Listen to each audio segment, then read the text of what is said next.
عمران نیازی gold Smith کا مورا اور بھارت کا پروکسی، کیا مزید ثبوت کی ضرورت ہے یہ ثابت کرنے کے لیے کہ عمران نیازی گولڈ سمتھ کا مورا اور بھارت کا ایک فعال پروکسی ہے؟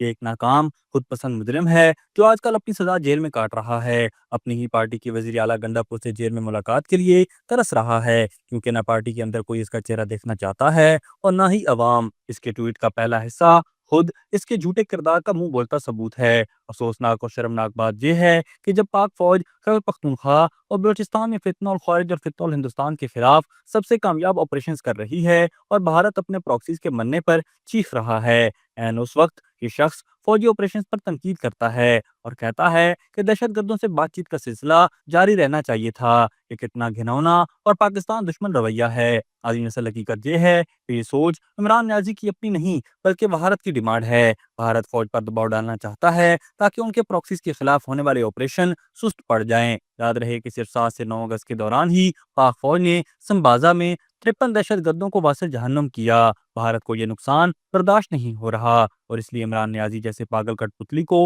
استعمال کیا جا رہا ہے تاکہ فوج کے خلاف پروپیگنڈا ہو سکے۔ مزید افسوس کی بات یہ ہے کہ یہ شخص اربوں کے corruption scandal billion tree tsunami کو بھی کارنامہ قرار دیتا ہے، حالانکہ حقیقت میں یہ منصوبہ اربوں درختوں کی کٹائی، غیر قانونی لکڑی کی سمگلنگ اور اربوں روپے کی لوٹ مار کی کہانی ہے۔ مجموعی طور پر عمران نیازی کی یہ ٹویٹ ہر پاکستانی کو آنکھیں کھولنے کے لیے پڑھنی چاہیے۔ جب آدھا پاکستان سیلاب میں ڈوبا ہوا ہے اور پاک فوج رات دن عوام کو بچانے میں لگی ہوئی ہے، اس وقت یہ فتنہ عوام کے زخموں پر نمک چھڑکتے ہوئے زہر اگل رہا ہے۔ عمران نیازی، شرم تم پر، تم پاکستان کی تاریخ کا سب سے شرمناک اور ناپسندیدہ وزیر اعظم ثابت ہوئے اور انشاءاللہ پاکستان کو دوبارہ کبھی تم جیسے بوجھ کو برداشت نہیں کرنا پڑے گا۔